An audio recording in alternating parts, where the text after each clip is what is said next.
Hello everyone, I'm Chris with Cali Moto TV. Welcome back to the channel and welcome this 2020 BMW S1000RR. It is not our bike. This is a friend of mine storing it. He's allowed me to ride it. I know it's a 2020 and you might be thinking, Chris, we're in 2024. What does this have to do with anything? It's got a stage 2 Bren tune on it, which is something I personally have never experienced. So I'm going to share what I think of that tune and how that changes this bike, because I have ridden every version of an S1000RR, including the 2020. So I want to see how that felt, how that feels, you know, when I ride, what that really means when you twist the throttle when we go up the road out here. First, I got to get gas because it has gas gauges telling me I'm low. The other thing we're going to do in another video, probably the one right after this, maybe two after this, I don't know yet. We're going to compare this to my V4R. No, that is not a fair comparison, I get it. However, it'll be fun, you know? So let's go for a ride and see what this Bren tuned S1000RR is all about. We're in fourth gear, just rolling on, and the power just, this bike is so incredibly effortless. And that's something that I point out is a good and a bad thing, because it's so easy to go fast. You're like, okay, yeah, it's this fast, I'll hum, but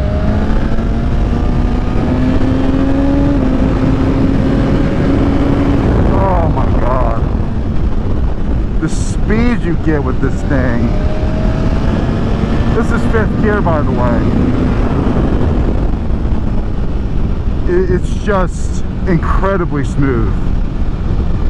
And BMWs have always been incredibly smooth. This is just, like I said, that Bren tune, I think, wakes it up a lot. I gotta remember which way to shift because this is standard.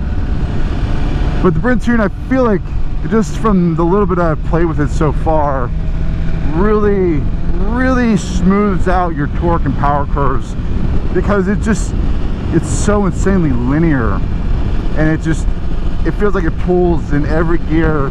Oh my god, that house. It pulls in every gear in every rev range. I guess fourth gear in a low 4,000 RPM, and it was, you saw, it's picked up. The quick shifter auto blipper is nice. I think it's almost like BMW's car shifters, where it's a little rubbery. You don't really have a mechanical engagement. Like, you know, you push something and something happens. Like I said, you're flicking it, but there's nothing mechanical about it. It's just you're flipping a switch, it feels like.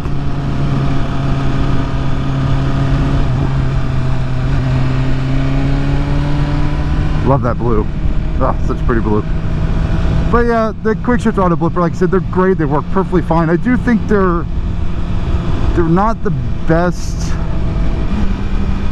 in certain rev ranges. I mean, a lot of bikes are like that, where you need to be in a certain rev range for them to be really happy. This will really fight you on it, which tells you that you just need to be in a better rev range. So something that I've always liked about the BMWs is their ergonomics. They're a more comfortable sport bike than most, almost Ducati included. I fit Panigales really well, so this also fits you.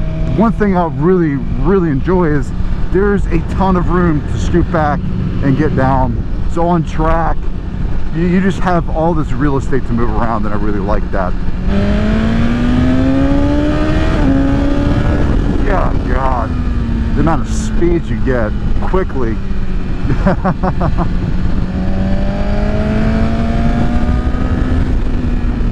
Something I do want to say about the bike in general is it feels light.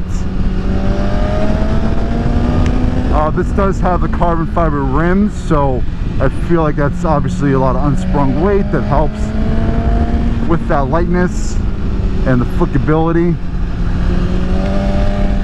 And honestly, moving this bike around, the S1000RR around with my V4R, the V4R feels considerably heavier, surprising.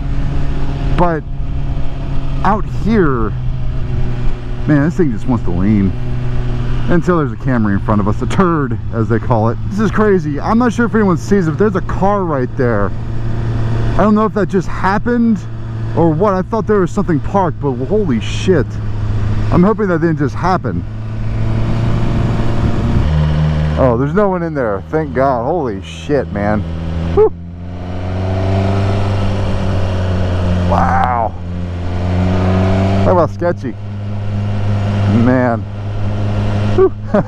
Anyways, I wanted to show you going back up through that spot there, but Sheriff forgot to put the plate on the bike. Not ideal for speeding because I totally forgot about it. If you're not on the throttle and you're at 4,000 RPM, it won't let you shift. Even though the revs could be kind of high, let's say we go to 6 and I get off the throttle, it still won't let me shift. So for whatever reason, the logic in this quick shifter or whatever they did to protect the motor, it won't allow you to shift unless you have some throttle input. Kind of interesting. There's other bikes that will allow you to, and that's upshift, by the way. Downshift, you find, obviously you get out of the throttle, it's going to let you downshift. Let's see if a little revs will let me downshift. Oh, actually, let me go up a gear. Let's go down to second.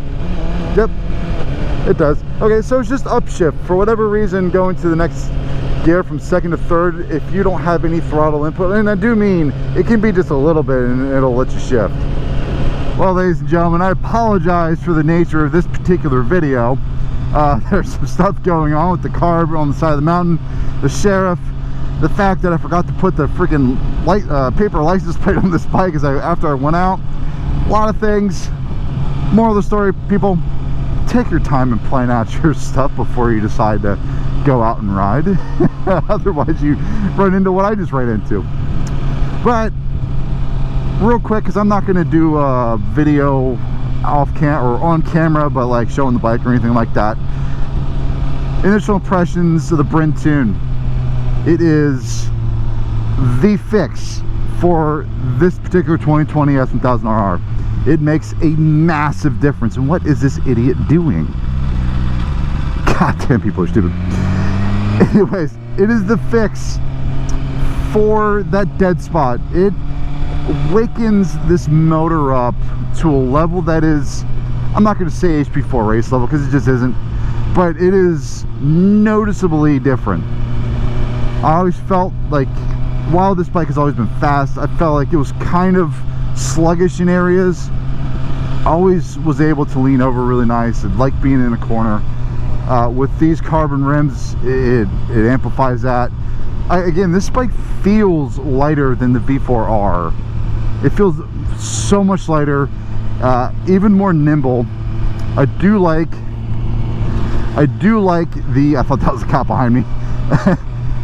I do like the power of the brakes. I just don't like the feel once you're in them. They kind of are missing something, and that's sort of been my gripe this whole time with them. Like, the brakes they're fine, they're strong, but they can be a lot better, and they just lack that feel that I enjoy. The ergonomics, best ergonomics on the market. They're by far one of the most comfortable superbikes out there. And I call it a sport bike. I think these are superbikes. It's an S1000RR. It's a race bike, right? I love the technology that's in it. I love the technology on the dash. The wind protection is actually really good.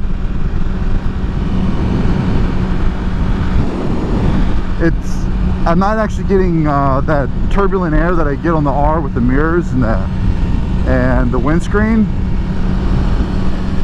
I do feel little vibrations in the bars. Like, as I speed up, I can feel it vibrating through my hands and my butt. So I know some people said they don't like the vibrations. I think it adds a little character to it.